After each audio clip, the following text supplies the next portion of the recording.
Bonjour les élèves, voici regroupés sur cette page les outils dont vous aurez besoin cette année pour créer des tâches finales et les publier sur notre site Edmodo. Il y aura aussi un tutoriel, c'est-à-dire une vidéo explicative pour savoir comment se servir de ce site. Je vais commencer par lire l'intitulé de ce Spicy Node, qui est une sorte d'arbre qui permet de faire des liens vers des sites. Donc ça s'appelle la liste des outils et ressources. Je vais commencer par ce lien, un poster interactif vraiment cool. C'est un site qui s'appelle Glogster, qui va nous être utile pour créer une sorte de poster interactif afin de se présenter à son correspondant ou à tous ceux avec qui on a envie de partager.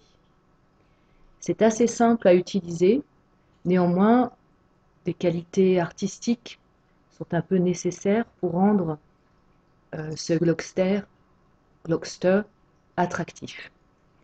Je vais revenir en arrière sur mon Spicy Node et vous faire voir un exemple de production d'une élève.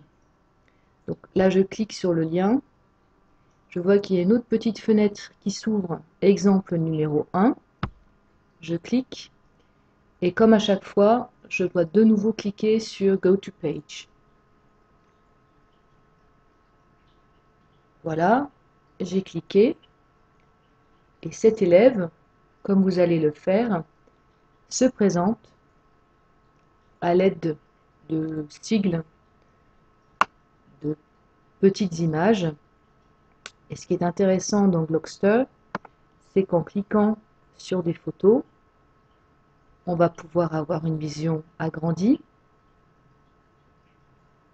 ou bien encore, donc là c'est bon pour la photo, celle-ci, où on voit ses amis, c'est une espèce de collage. Alors dans celui que vous allez avoir à faire, il faudra écrire aussi, donc se présenter, après le choix du fond, de l'écriture, de la couleur, des photos que vous mettez, tout ça c'est paramétrable par vous. Ce qui est vraiment bien, c'est qu'on peut le modifier autant de fois qu'on veut, et quand on est sûr de soi, on peut le partager en cliquant sur Embed. Alors je ne vais pas commencer par la fin, je vais plutôt commencer par le début. Donc je vais m'identifier parce qu'il faut créer un compte.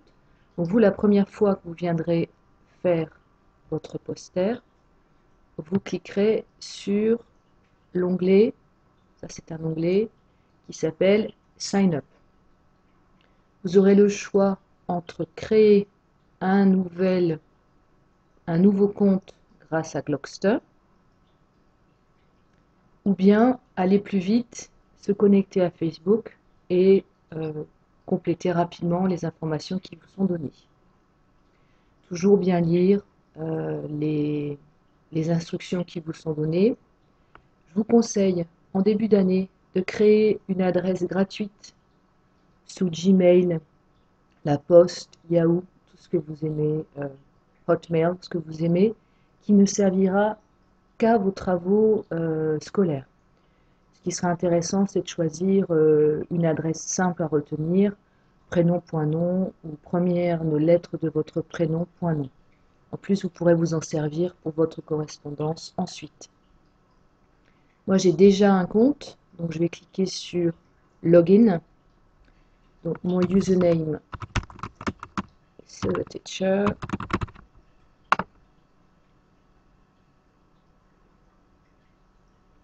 Voilà. Donc là, j'ai un peu de pub, donc je vais m'en débarrasser. J'arrive sur ce qu'on appelle un dashboard, c'est-à-dire un endroit où vous pouvez piloter tous vos glogs. Et vous allez cliquer sur Create New Glog. Il vous propose par défaut un certain nombre de modèles. Vous pouvez naviguer, c'est déjà préparé, bien partir d'un glog vierge. Donc, une fois qu'on a choisi son glog, On ouvre la page.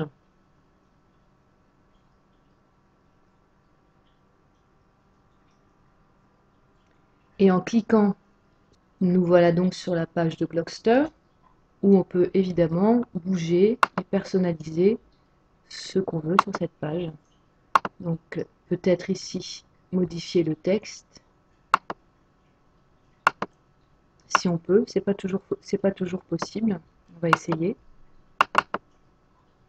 Oui, alors ici on peut modifier le texte, on peut choisir la police qu'on préfère, et ici on peut retirer à l'aide de la touche effacer. This is my favorite place where I live.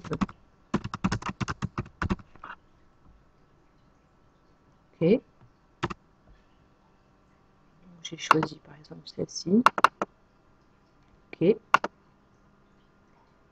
Et bien sûr, ensuite, dès qu'on fait une modification, on sauvegarde, on lui donne un nom, donc my presentation.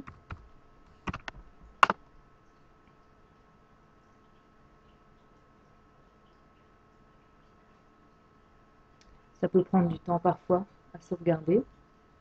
On peut ajouter des tags si on veut, c'est-à-dire des mots qui vont permettre de retrouver votre Glogster si quelqu'un fait une recherche. Et donc ici, on choisit soit de le garder en public, soit en privé. Pour l'instant, gardons-le en privé. Ainsi, personne d'autre que vous ne le verra. Quand le processus de sauvegarde est fini, vous avez le choix entre copier le lien ou retourner vers votre tableau de bord, dashboard, qui normalement va vous donner le code d'intégration. Donc je vais simplement recliquer sur My Presentation et aller tout en bas sur cette fenêtre. Tout en bas, je vais avoir un mot qui signifie intégrer, embed. Donc pour pouvoir l'intégrer dans Edmodo, notre plateforme d'échange, il suffira de coller un de ces trois codes. La différence entre ces trois codes est la grandeur du glog. Ça, c'est pratiquement toute la page de l'ordinateur. Ça, c'est à peu près la moitié. Ça, c'est plus petit. Donc, vous allez pouvoir copier-coller ce code dans Edmodo afin que vos correspondants et camarades puissent soit commenter, soit aimer. Voilà, ça c'est la première présentation de l'utilisation de Glogster.